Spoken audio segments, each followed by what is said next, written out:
आदरणीय गुरुजनों और मेरे प्यारे दोस्तों, सबको मेरा नमस्कार। मैं हिमानी।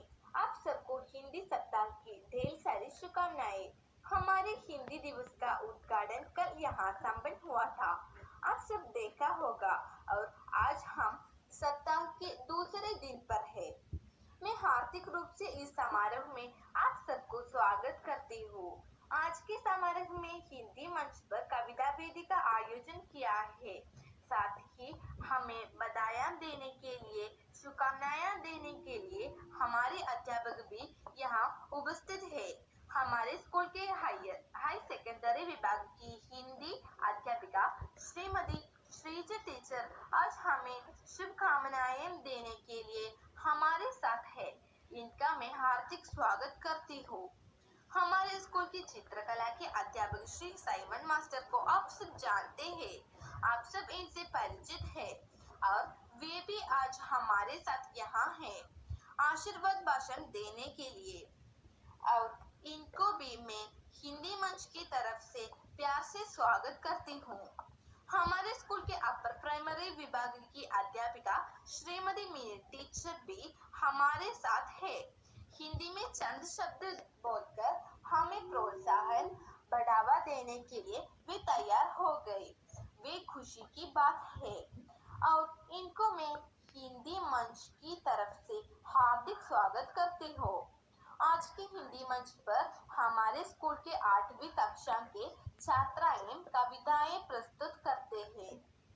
पौर्णमी, गोपिका दास, निया, दिया दीपक, श्री प्रभा मेरे 8वीं का नन्हे दोस्त है। वे यहाँ कविता प्रस्तुत करने के लिए तैयार होकर खड़ी है। और मेरे 10वीं के दोस्त यदु कृष्णा टीवी और उज्जवल भी कविता लेकर यहाँ मौजूद है। मेरे सभी दोस्तों को मैं इस मंच पर स्वागत करती हूँ। हम इनकी कविता सुने। मेरे दोस्तों, दिल खोलकर अभिनंदन करने, उन्हें प्रोत्साहन देने हमें बहुत खुशी देगी। एक बार और सभी अध्यापकों और दोस्तों को मेरे अभिवादन और मेरा हार्दिक स्वागत। आदरणीय सभा को मेरा नमस्कार। आज के इस कार्यक्रम के मुख्य अतिथि, इस कार्यक्रम के अध्यक्ष, इस कार्यक्रम में भाग लेने वाले अन्य महान व्यक्तियों को, प्रिय छात्रों को नमस्कार।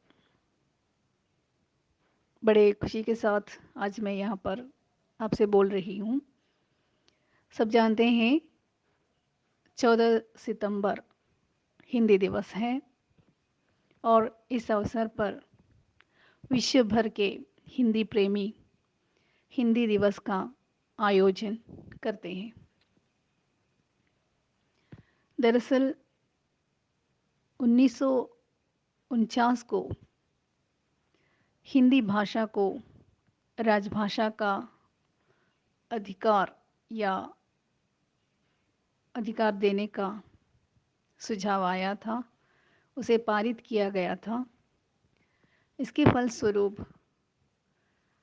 हर वर्ष, प्रत्येक वर्ष 14 सितंबर को हिंदी दिवस मनाया जाता है।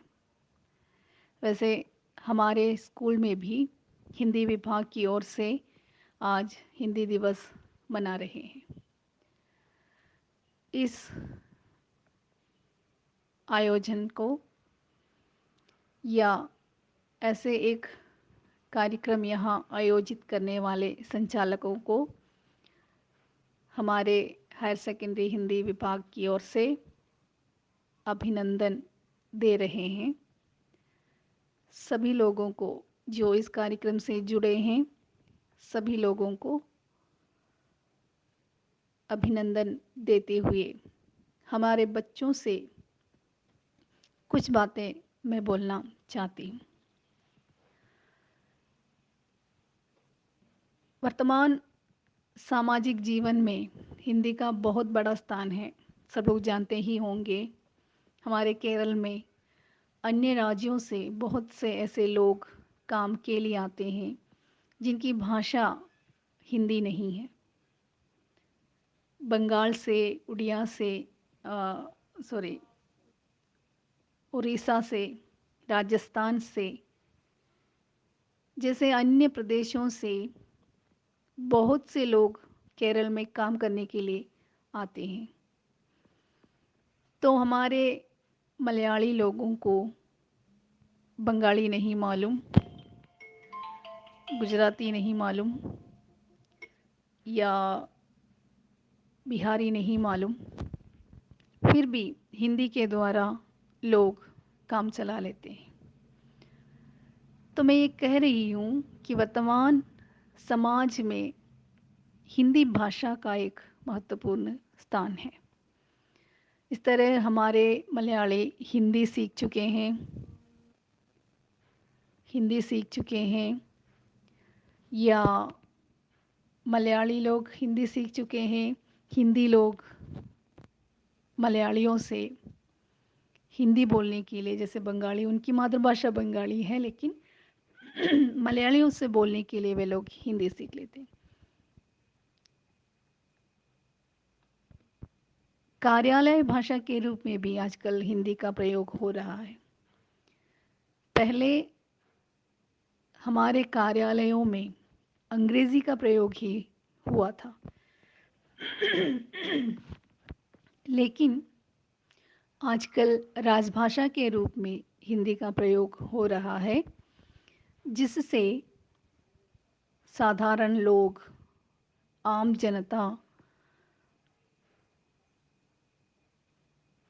जनता को बहुत लाभदायक हो चुका है। वे कार्यालयों में जाकर अपना काम खुद कर सकते हैं।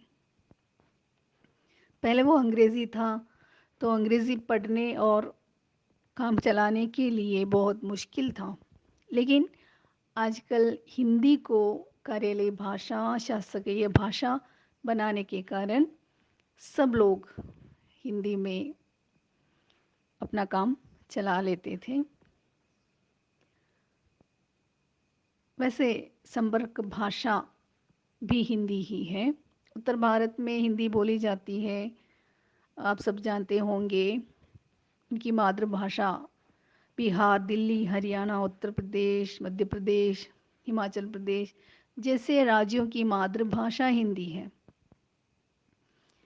तो मातृभाषा के रूप में भी हिंदी वर्तमान समाज में उपस्थित है और संपर्क भाषा के रूप में भी हिंदी उपस्थित है।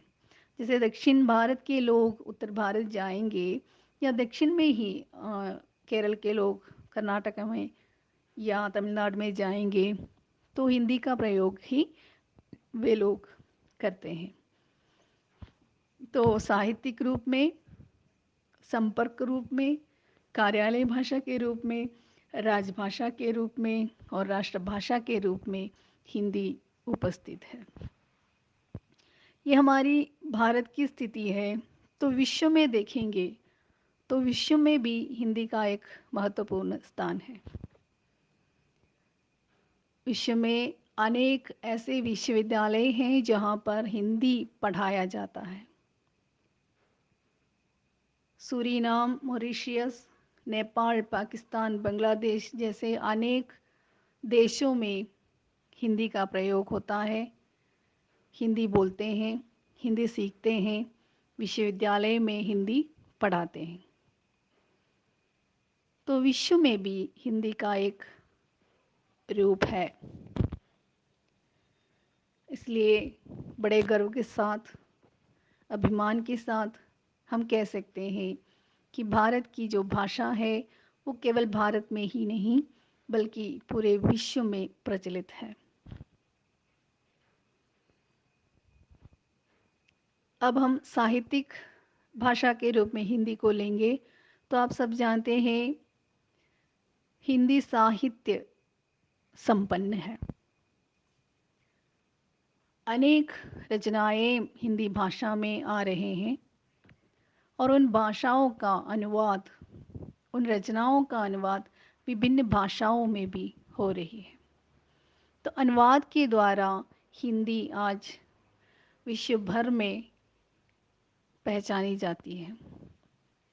जापानी भाषाओं में या चीन की भाषाओं में हिंदी की रचनाएं अनुदित हो चुकी हैं।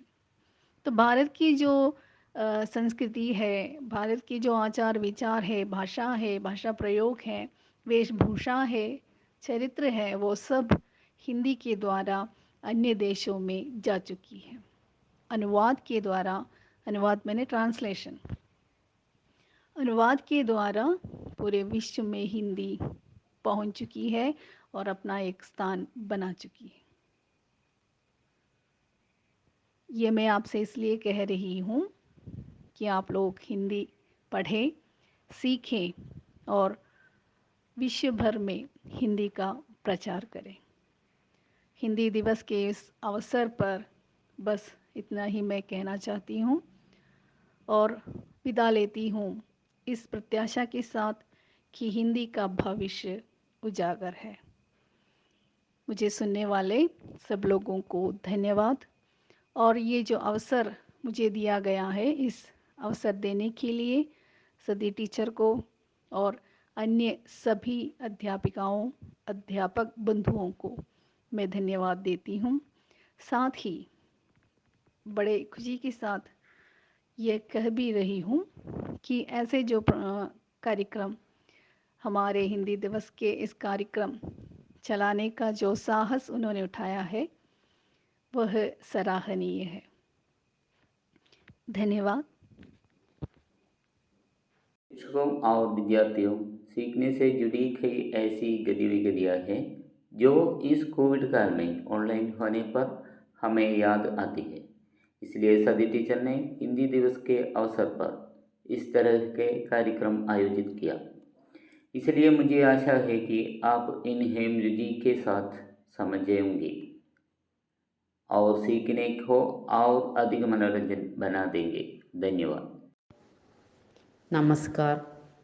आज हिंदी दिवस के शुभ अवसर पर आप सबको हार्दिक अभिनंदन और बहुत शुभकामनाएं देती हूँ। हिंदी हमारी राष्ट्रभाषा है। हम हर साल 14 सितंबर को हिंदी के उपयोग को प्रचलित करने के लिए हिंदी दिवस मनाया जाता है। हिंदी का गौरव आज पूरी दुनिया में बढ़ रहा है। केरल में नौकरी के लिए अनेक लोग बंगाल में आता है। उस लोगों से बातचीत करने के लिए हिंदी की आवश्यकता है। हिंदी सिर्फ हमारी भाषा नहीं, हमारी पहचान भी है।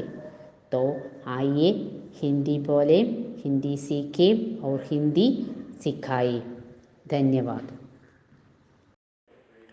आदरणीय गुरुजनों, प्यारे दोस्तों, नमस्कार। सबको हिंदी सप्ताह की शुभकामनाएं। मैं गोपिका दास हिंदी के प्रसिद्ध कवि श्री मैथिली शरण गुप्त जी की एक कविता आज मैं यहाँ प्रस्तुत कर रही हूँ। कविता का नाम है नर हो न निराश करो मन को। नर हो न निराश करो मन को, कुछ काम करो, कुछ काम करो, जग में रहकर कुछ नाम करो। यह जन्म हुआ किस अर्थ अहो, समझो जिसमें यह व्यर्थ न हो। कुछ तो उपयुक्त करो तन को, नर हो न निराश करो मन को। निज गौरव का निध ध्यान रहे, हम भी कुछ है यह ध्यान रहे। मरणोत्तर गुंजिल गान रहे, सब जाए अभी पर मान रहे। कुछ हो न तजो निज साधन को, नर हो न निराश करो मन को।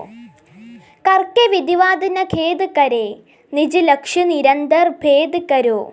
बनता बस उद्यम ही विधि है, मिलती जिससे सुख की निधि है। समझो दिक्क निष्क्रिय जीवन को, नर हो न निराश करो मन को। कुछ काम करो, कुछ काम करो, जग में रहकर कुछ नाम करो। धन्यवाद। वंदनीय गुरुजनों, प्रिय मित्रों, सबको मेरा प्रणाम। आप सबको हिंदी सप्ताह की शुभकामनाएं। हिंदी के सुप्रसिद्ध कवि श्री मैथिली शरण गुप्त जी की कविता मनुष्यता की कुछ पंक्तियाँ आज मैं यहाँ प्रस्तुत कर रही हूँ। विचार लो कि मरते होना मृत्यु से ठहरो कभी, मरो परंतु यो मरों की याद जो करे सभी।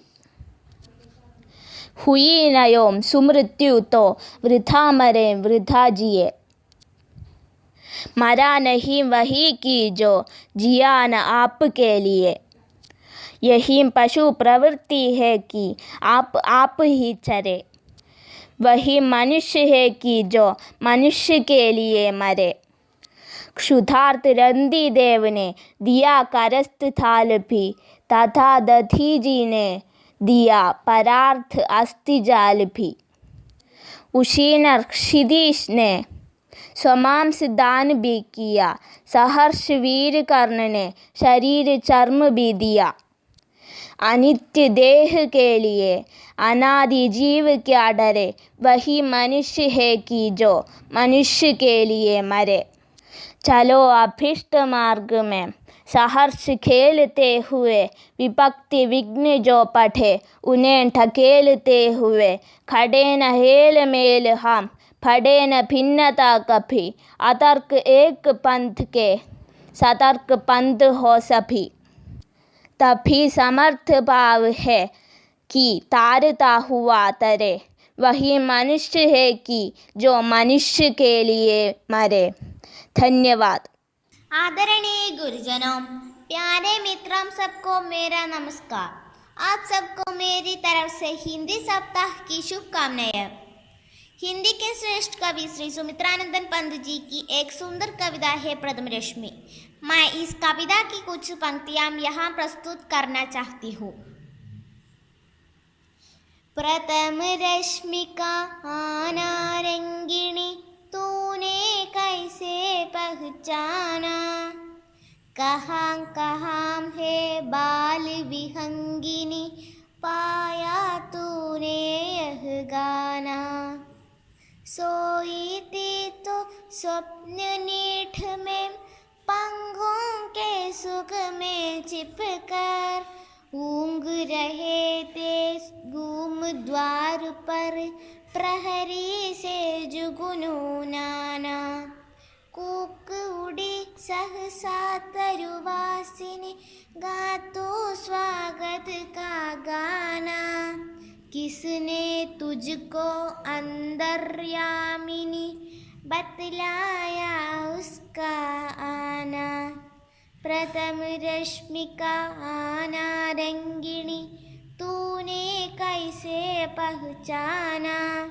कहाँ कहाँ है बाल विहंगिनी, पाया तूने यह गाना।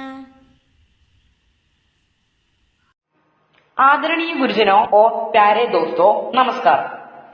सबका हिंदी सप्ताह की शुभकामनाएं। श्री नरेंद्र पुंडलिक हिंदी के समकालीन कवियों में प्रमुख है। आज की कविता बेटी मैम उनकी एक कविता में प्रस्तुत कर रहा है। कविता पुल बनी थी माँ। हम भाइयों के बीच पुल बनी थी माँ। हम भाइयों के बीच पुल बनी थी माँ। जिसमें आए दिन दौड़ती रहती थी बेधड़क, बिना किसी हरिलाल भक्ति के। हम लोगों की छुप छुप छप छप, हम लोगों की छुप छुप छप छप। पिता के बाद हम भाइयों के बीच पुल बनी थी माँ। अचानक नहीं टूटी, धीरे धीरे टूटती रही। हम देखते रहे और मानते रहे, बूढ़ा रही है माँ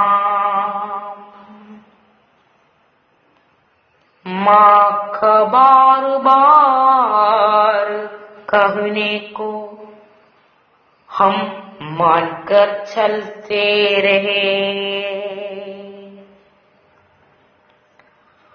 उसके बूढ़े होने की आदत और अपनी हर आवाज में धीरे धीरे टूटती रही माँ,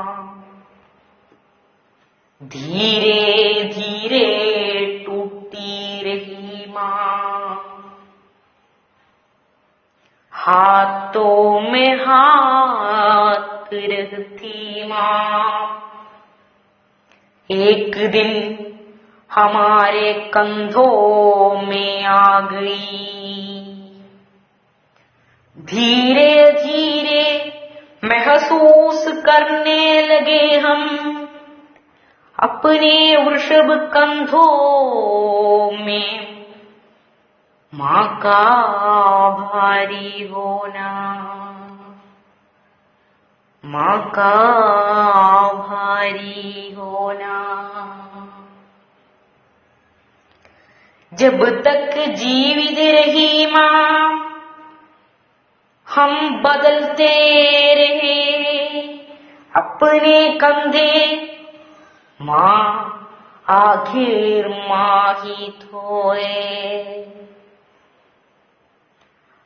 बार बार हमें कंधे बदलते देख हमारे कंधों से उतर गई माँ, और माँ के कंधों से उतरते ही उतर गई हमारे कंधे, उतर गई हमारे कंधे। हम भाइयों के बीच भूल भरी थी माँ,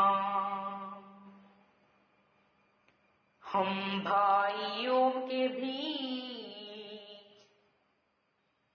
भूल भरी थी माँ।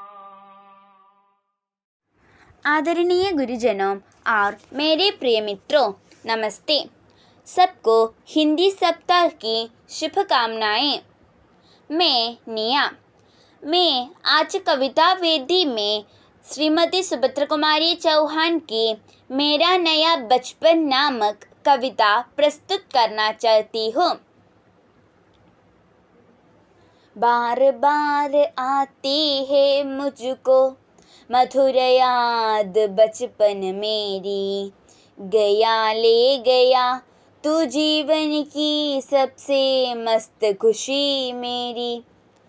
चिंता रहित खेलना खाना व फिरना निर्भय स्वच्छंद, कैसे भूला जा सकता है, कैसे भूला जा सकता है बचपन का अतुलित आनंद। मैं रोई माँ काम छोड़ कर आई, मुझको डालिया छांट पोछ कर चूम चूम कर गीले गालों को सुखा दिया। दादा ने चंदा दिखलाया, नेत्र नीर द्रुत दमक उठे, धुली हुई मुस्कान देख कर सबके चेहरे चमक उठे। धन्यवाद। आदरणीय गुरुजनों और प्रिय मित्रों, नमस्कार। सबको हिंदी सप्ताह की शुभकामनाएं। आज मैं यहाँ कविता वेदी में श्री सुमित्रानंद पंत जी की सुख दुख नामक कविता प्रस्तुत करना चाहता हूँ। मैं नहीं चाहता चिर सुख, मैं नहीं चाहता चिर दुख, सुख दुख की गेल में चौनी, गोले जीवन अपना मुख। सुख दुख के मधुर मिलन से यह जीवन हो परिपूर्ण, फिर गन में ओझल हो शशि, फिर शशि से ओझल हो गन। जग पीड़ित है आदि दुख से, जग पीड़ित रे आदि सुख से, मानव जग में बंट जावे, दुख सुख से और सुख दुख से। अविरत दुख है उत्पीड़न, अविरत सुख भी उत्पीड़न, दुख सुख की निशा दीवा में, सोता जागता जग जीवन। यह सांझ उषा का आंगन, आलिंगन विरह मिलन का, चिरहास अश्रुमय आनंद रे इस मानव जीवन का। मैं नहीं चाहता चिर सुख, मैं नहीं चाहता चिर दुख, सुख दुख की गेल मिचौनी, गोले जीवन अपना मुख। मेरे प्रिय गुरुजनों और प्रिय मित्रों, नमस्ते। सबको हिंदी सप्ताह की हार्दिक शुभकामनाएं। मैं आज यहाँ श्री हरिवंश राय बच्चन जी की जो बीत गई सो बात गई नामक कविता की कुछ पंक्तियाँ प्रस्तुत कर रही हूँ। जो बीत गई सो बात गई। जीवन में एक सितारा था, माना वह बेहद प्यारा था, वह डूब गया तो डूब गया। अंबर के आंगन को देखो, कितने इसके तारे टूटे, कितने इसके प्यारे छूटे, जो छूट गए फिर कहाँ मिले। पर बोलो टूटे तारों पर, कब अंबर शोक मनाता है। जो बीत गई सो बात गई। माना वह बेहद प्यारा था, वह डूब गया तो डूब गया। मधुबन की छाती को देखो, सूखी कितनी इसकी कलियां, मुरझाई कितनी वल्लरियां, जो मुरझाई फिर कहाँ मिली। पर बोलो सूखे फूलों पर, कब मधुबन शोर मचाता है। जो बीत गई सो बात गई। माना वह बेहद प्यारा था, वह डूब गया तो डूब गया। जो बीत गई सो बात गई। आदरणीय अध्यापक और प्यारे मित्र, हमारे कार्यक्रम आज इधर समाप्ति होते हैं। आप सबको हमारे दोस्तों की कविताएं पसंद आए होंगे और सबने इसका आस्वादन किया होगा। और हमारे साथ दूसरे दिन के कार्यक्रम पर शामिल होने के लिए सबको मैं धन्यवाद देती हूँ। कल इस वेदी पर, इस मंच पर कहानी का मंचन हो रहे हैं। आप सब हमारे साथ रहेंगे ना? तो आप सबको आज के उपस्थिति के लिए धन्यवाद देती हूँ।